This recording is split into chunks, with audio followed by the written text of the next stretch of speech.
Hello everyone, welcome back to my channel Study with RT and welcome back to 15 day series. और आज 15 day series का day 5 है। अगर आपने day 1, 2, 3, 4 नहीं देखे हों तो एक बार जाके ज़रूर देखें। और क्योंकि वो सीरीज़ चले हुए हैं तब आपको ज़्यादा अच्छे से समझ में आएगा। बट कोशिश ये रहेगी कि जिस भी वीडियो पे आप देखते हो यानी जिस भी डे आप मेरी वीडियो देखते हो वो टॉपिक आपको अच्छे से क्लियर हो, कॉन्सेप्ट आपका एकदम से क्लियर हो। और अगर आप मेरे चैनल पर नए हैं तो मैं आपको बता दूं कि हमने एक 15 डे सीरीज़ चलाई है जिसमें हम हिमांशी मैम के CDP के नोट्स रिवीजन कर रहे हैं। और आज उसका ही डे 5 है। और आज का जो टॉपिक रहने वाला है मोस्ट इम्पॉर्टेंट टॉपिक है जीन प्याजे, क्योंकि इस टॉपिक से आपके सीटेट एग्ज़ाम में 4 या फिर 5 क्वेश्चन तो देखने को मिल ही जाते हैं। तो चलिए अपने टॉपिक को स्टार्ट करते हैं। देखिए, तो जीन प्याजे का संज्ञानात्मक सिद्धांत यानी प्याजे कॉग्निटिव थ्योरी। जो जीन प्याजे थे आपको पता है वो भी एक साइकोलॉजिस्ट थे जिसको स्विस साइकोलॉजिस्ट के नाम से जाना जाता है। और इन्होंने जो अपना सिद्धांत दिया था वो संज्ञानात्मक विकास यानी बौद्धिक विकास के लिए था, इसलिए उसे बौद्धिक विकास के नाम से जानते हैं। और जहाँ पर भी आपको संज्ञानात्मक लिखा मिल जाए तो समझ लेना कि बात थिंकिंग या फिर माइंड से जुड़ी चीज़ों के बारे में बात हो रही है। और वैसे तो जो संज्ञानात्मक थ्योरी है वो दो लोगों ने दी थी, प्याजेंट और वाइगोत्स्की। और जो प्याजेंट थे उसमें हम स्टेजेस एलिमेंट और उन्होंने क्या कहा कि जो डेवलपमेंट है वो डिसकंटिन्यूस है। यानी प्याजेंट की थ्योरी में हम उसकी स्टेजेस पढ़ेंगे, कॉग्निटिव डेवलपमेंट की, और एलिमेंट पढ़ेंगे।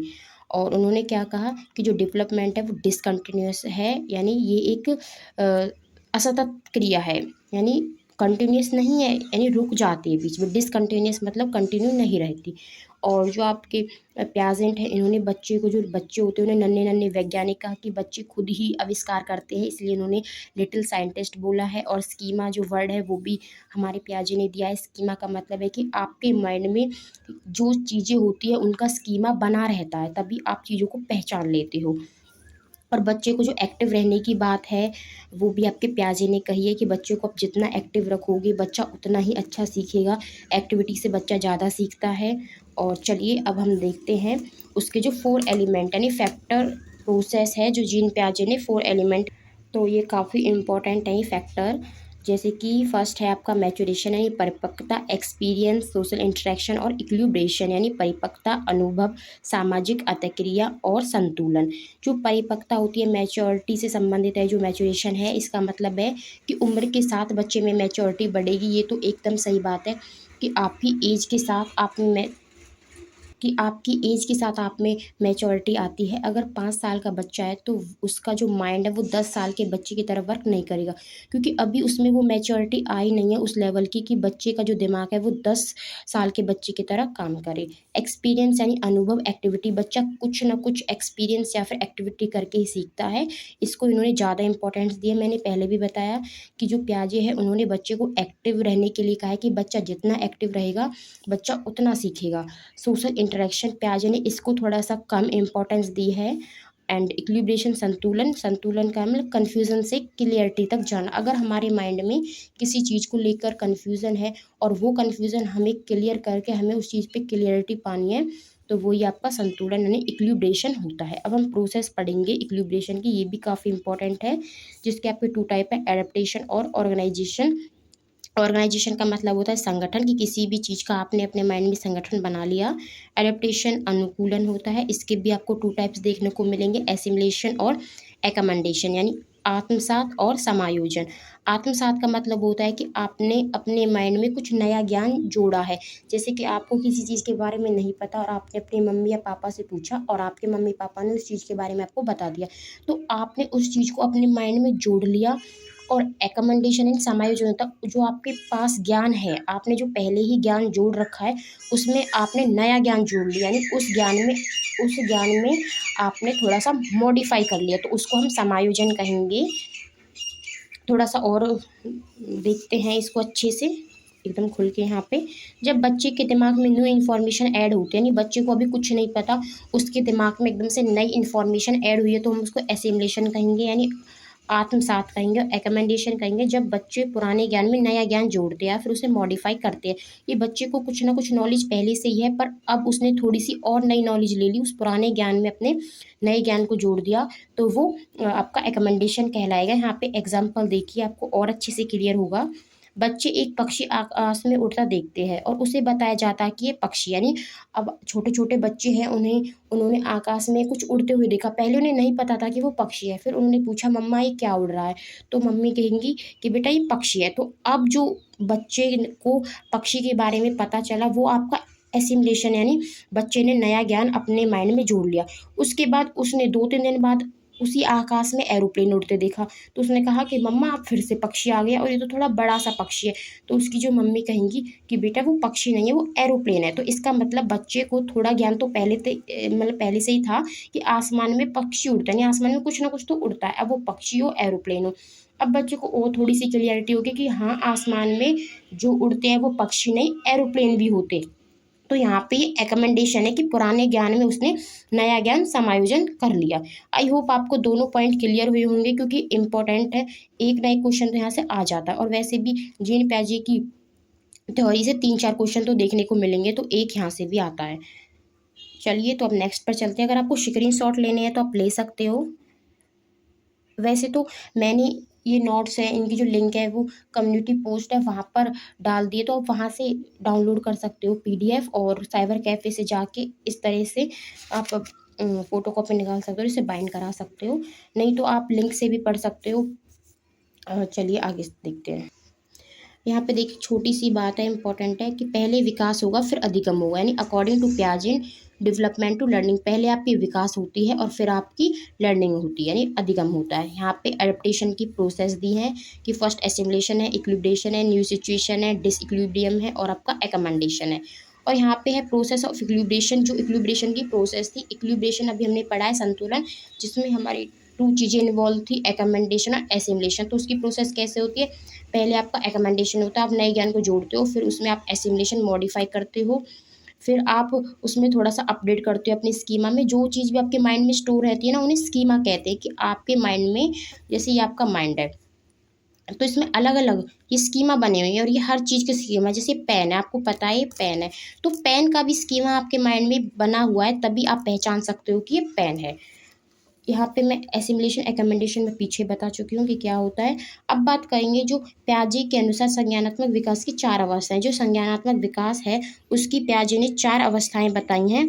तो चलिए उन्हें देखते हैं। ये SPCF, इससे ये ट्रिक है, आप इसे सीरीज वाई याद कर सकते हो कि S से सेंसरी मोटर स्टेज है, P से प्री ऑपरेशनल स्टेज है, C से कॉन्क्रीट ऑपरेशनल स्टेज है और F से फॉर्मल ऑपरेशनल स्टेज है। और यहाँ पे इनकी टाइम दिया है, जैसे कि जन्म से लेकर 2 वर्ष आपकी सेंसरी मोटर स्टेज रहेगी, और 2 से लेकर 7 वर्ष आपकी प्री ऑपरेशनल स्टेज रहेगी, और 7 से 11 आपकी कॉन्क्रीट ऑपरेशनल स्टेज रहेगी, और फॉर्मल ऑपरेशनल स्टेज आपकी 11 से 15 वर्ष रहेगी।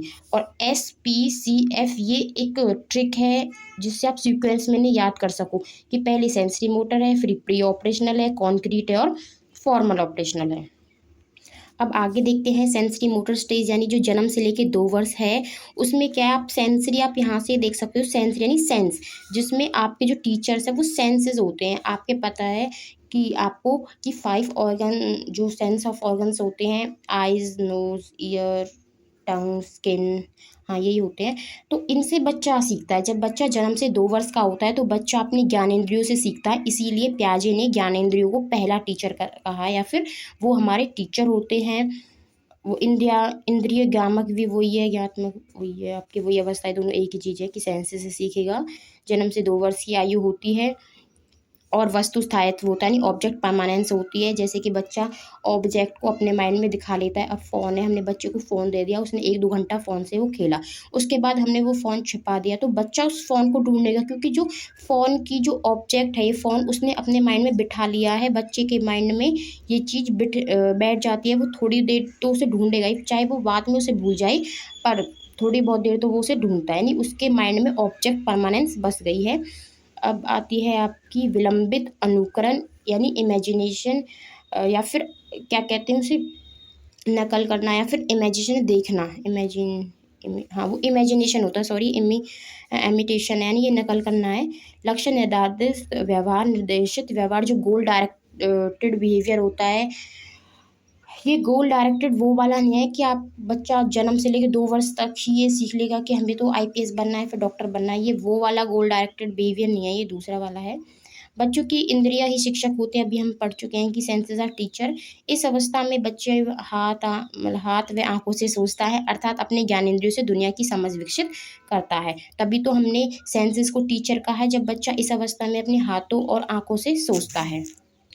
अब बात करते हैं सेकंड स्टेज की, जो कि प्री ऑपरेशनल स्टेज है, जो कि 2 से लेकर 7 वर्ष तक होती है। पूर्व सक्रियात्मक अवस्था है, यानी इसको हम पूर्व सक्रियात्मक अवस्था भी कहते हैं। और लेक लॉजिक, तर्क शक्ति में कमी होती है, बच्चा लॉजिकली नहीं सोच सकता। लेक रिवर्सिबिलिटी, बच्चे में रिवर्सिबिलिटी की भी कमी होती है। अगर हम कह दें कि पानी बर्फ़ बन सकता है और बर्फ़ पानी बन सकती है, तो बच्चा को इतनी समझ नहीं होती, उसे कुछ समझ में नहीं आएगा, क्योंकि उसके अंदर रिवर्सिबिलिटी की कमी है। एनामिज यानी निर्जीव सजीव ना समझ। एनिमाइज का मतलब होता है कि बच्चे को अभी सजीव और निर्जीव में समझ नहीं है। जैसे कि बच्चा अगर गिर भी जाता है तो क्या करते हैं, उसके पेरेंट्स होते हैं वो फर्श को मारने लगते हैं कि तूने मेरे बच्चे को गिरा दिया, ले अब मैं तुझे मारूँ, तो बच्चा खुश हो जाता है कि हाँ मम्मा उसे और मारो और मारो, क्योंकि बच्चे को अभी समझ नहीं है कि ये निर्जीव है या फिर सजीव है। इकोसेंट्रिज्म का मतलब है, इस अवस्था में बच्चे को लगता है कि जैसा मैं सोचता हूँ वैसा ही पूरी दुनिया सोचती है। सिंबलिक थॉट लैंग्वेज यानी अभी उसे थोड़ा सा ABCD यानी सिंबल का ज्ञान है थोड़ा सा। लेक ऑफ कन्वर्जेशन यानी संरक्षण, संरक्षण का भी बच्चों में कमी होती है। जैसे कि यहाँ पे A और B 2 बीकर दिए हुए हैं, दोनों में समान पानी है, क्योंकि ये थोड़ा लंबा है और ये थोड़ा चौड़ा है, तो बच्चे को इतना नहीं समझ में आएगा, वो सोचेगा कि इसमें ज़्यादा पानी है, वो इसकी हाइट के अकॉर्डिंग देखेगा, उसे ये नहीं पता कि दोनों में पानी समान है, क्योंकि ये भी 200 ml की है और ये भी 200 ml की है, अभी उसे ऐसा नहीं पता, उसमें अभी जो कन्वर्जेशन है, संरक्षण है, उसकी कमी है।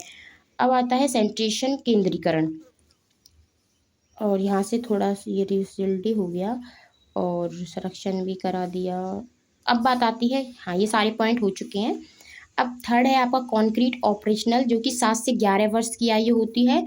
मूर्त ऑब्जेक्ट जिनको हम टच कर सकते हैं, 2 चीज़ें होती है, मूर्त और अमूर्त। मूर्त होती है जिनको हम टच कर सकते हैं, जैसे कि ये पेन है, तो ये पेन एक मूर्त ऑब्जेक्ट है। इसमें बहुत कन्फ्यूजन होती है कि मूर्त क्या होती है, अमूर्त क्या होती है। मूर्त सक्रियात्मक अवस्था कहते हैं इसे, 7 से 11 वर्ष की।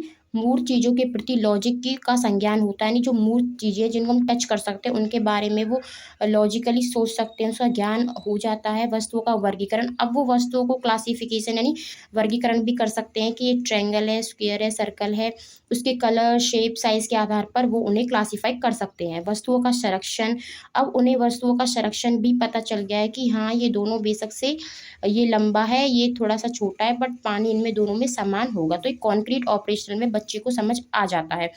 रिवर्सिबिलिटी का भी ज्ञान हो जाता है कि बर्फ़ से पानी बन गया तो पानी से बर्फ़ बन जाएगी। वस्तुओं को सजाना घटते क्रम में, जो असेंडिंग और डिसेंडिंग ऑर्डर होते हैं, ये भी बच्चे को समझ में आ जाते हैं कि सबसे पहले अगर ये बड़ा है और ये छोटा है, ये इससे भी छोटा है, ये इससे छोटा है, इसे ऐसे में अरेंज करने हैं। डिसेंट्रेशन में विकेंद्रीकरण आ जाता है, अब बच्चा अहम केंद्रीय क्या है, एक सेंटर पर नहीं सोचता, अब उसके अंदर डिसेंट्रेशन की जो क्षमता है वो भी आ जाती है। अब बात आती है CCS यानी कन्वर्सेशन और क्लासिफिकेशन और सीरिएशन, यानी ये तीनों CCS क्या, ये ट्रिक है जो बच्चे में इस अवस्था यानी कॉन्क्रीट ऑपरेशनल में ये तीनों चीज़ें बच्चे को आ जाती है। कंजर्वेशन भी आ जाता है, क्लासिफिकेशन भी और सीरिएशन भी, यानी सीरीज में लगाना। अब बात आती है फोर्थ स्टेज की, जो कि फॉर्मल ऑपरेशनल स्टेज है, जो कि 11 से लेकर 15 वर्ष है। इसमें अमूर्त चिंतन आ जाता है, वो लॉजिक कॉन्सेप्ट को समझने लगता है, और परिकलनात्मक निगमनात्मक तर्क यानी हाइपोथेटिक डिडक्टिव रीजनिंग बच्चे में आ जाती है। और डिडक्टिव रीजनिंग एक तो होती है डिडक्टिव रीजनिंग, एक होती है इंडक्टिव। हाँ, जिसमें डिडक्टिव में तो होता है कि रूल टू एग्जाम्पल, कि पहले हमने बच्चे को रूल बताया और उसके बाद हमने एग्जाम्पल दिया। जैसे कि मैथ में हम बच्चे, जैसे कि मैथ्स में क्या होता है, हम बच्चों को पहले रूल बता देते हैं कि ये ऐसे होगा, ये ऐसे होगा, और फिर हम उसे एग्जाम्पल करने के लिए देते हैं तो बच्चे अच्छे से कर लेते हैं, तो उसको डिडक्टिव रीजनिंग होती है। और इंडक्टिव रीजनिंग में क्या होता है कि पहले हम उसे एग्जाम्पल देंगे। जैसे कि अब हम बच्चे को नाउन पढ़ा रहे हैं तो पहले हम कह देंगे कि गीता, सीता, या किसी भी नदी का नाम दे देंगे, गंगा, जमुना, हम इन चीज़ों को दे देंगे और फिर कहेंगे कि ये सभी क्या है, नाउन है। तो हमने पहले बच्चों को एग्जाम्पल दे दिया, बाद में हमने नाउन का रूल पढ़ाया, तो वो इंडक्टिव रीजनिंग हो जाता है। और हाँ, तो यहाँ से ही आपका ये फिर आपका वाइगॉस ये आ गया। तो इतना ही आपका जीन प्याजे का टॉपिक था, कुछ भी नहीं है। एक बार और हम देख लेते हैं, यानी क्विक रिवीजन, क्योंकि ये टॉपिक ना काफ़ी इंपॉर्टेंट है, 4 या 5 क्वेश्चन इससे ज़रूर आते हैं। तो प्याजे के बारे में आपको ये चीज़ें याद रखनी है, और यहाँ से ना आप नोट्स भी बना लो अपने साथ साथ। और 4 एलिमेंट दिए, मैचुरेशन, एक्सपीरियंस, सोशल इंटरेक्शन और इक्विलिब्रेशन, संतुलन मैंने बता दिया है कि एडेप्टेशन और ऑर्गेनाइजेशन 2 हैं, और एडेप्टेशन को भी हमने 2 में बांटा, एसिमुलेशन और एकमेंडेशन में। एसिमुलेशन क्या होता है, हम नया ज्ञान नया ज्ञान जो जोड़ते हैं, नहीं पुराने ज्ञान में जो नया ज्ञान जोड़ते हैं तो वो एकमेंडेशन है, और किसी भी ज्ञान को ऐड करते तो वो एसिमुलेशन है। अब नेक्स्ट है आपका ये प्रोसेस है एडेप्टेशन की, ये स्कीमा को, यानी ये प्रोसेस इक्विलिब्रेशन की स्कीमा क्या होता है कि आपके माइंड में छोटे छोटी सभी के बारे में स्कीमा बने हुए होते हैं। और यहाँ पे प्याजे की अवस्थाएं ये तो बहुत इंपॉर्टेंट है, sensitive motor, pre operational, concrete और फॉर्मल। फॉर्मल आपकी 11 से 15, कॉन्क्रीट 7 से 11, प्री 2 से 7, और आपकी सेंसरी 0 से, यानी जन्म से 2। सेंसरी में बच्चा सेंसेस से सीखता है, और प्री ऑपरेशनल में प्री ऑपरेशनल में तो बच्चे के अंदर बहुत सारी कमियां होती हैं, और कॉन्क्रीट में थोड़ा सा समझने लगता है, फॉर्मल में तो डिडक्टिव रीजनिंग ये वाली चीज़ें भी आ जाती हैं। तो ये आपका जीन प्याजे वाला टॉपिक था। आई होप आपको ये टॉपिक समझ में आया होगा। तो ये तो है आपकी रिवीजन सीरीज। अगर आपको यहाँ पे क्या होता है, यहाँ पे ना इतना डीपली नहीं पढ़ाया जाता, क्योंकि यहाँ पे तो हम नोट्स को रिवीजन करा रहे हैं। अगर आपको ये टॉपिक अच्छे से डीपली समझना है तो एक अलग से वीडियो है, उस वीडियो की लिंक मैं इसी वीडियो के नीचे डिस्क्रिप्शन बॉक्स में दे दूँगी। आप वहाँ से जाके उस लिंक से जाके मतलब देख सकते हो, अगर आपको और अच्छे से समझना है। वैसे तो इतना ही आएगा आपके एग्ज़ाम में, बस वो है कि क्वेश्चन थोड़ा सा घुमा फिरा के दे देंगे, बट थ्योरी आपकी यही रहने वाली है जो भी है, क्योंकि ये बहुत अच्छे नोट्स हैं। अगर जो भी सीटेट की तैयारी जिन्होंने भी की होगी या फिर कर रहे होंगे तो वो हिमांशी मैम को ज़रूर जानते होंगे, तो उन्हीं के नोट्स हैं और काफ़ी अच्छे नोट्स हैं। एंड तो आज की वीडियो में बस इतना ही। आई होप आपको समझ में आया होगा, अगर नहीं समझ में आया तो दोबारा से देख लेना वीडियो को, तब और अच्छे से समझ में आ जाएगा। Then thank you, bye.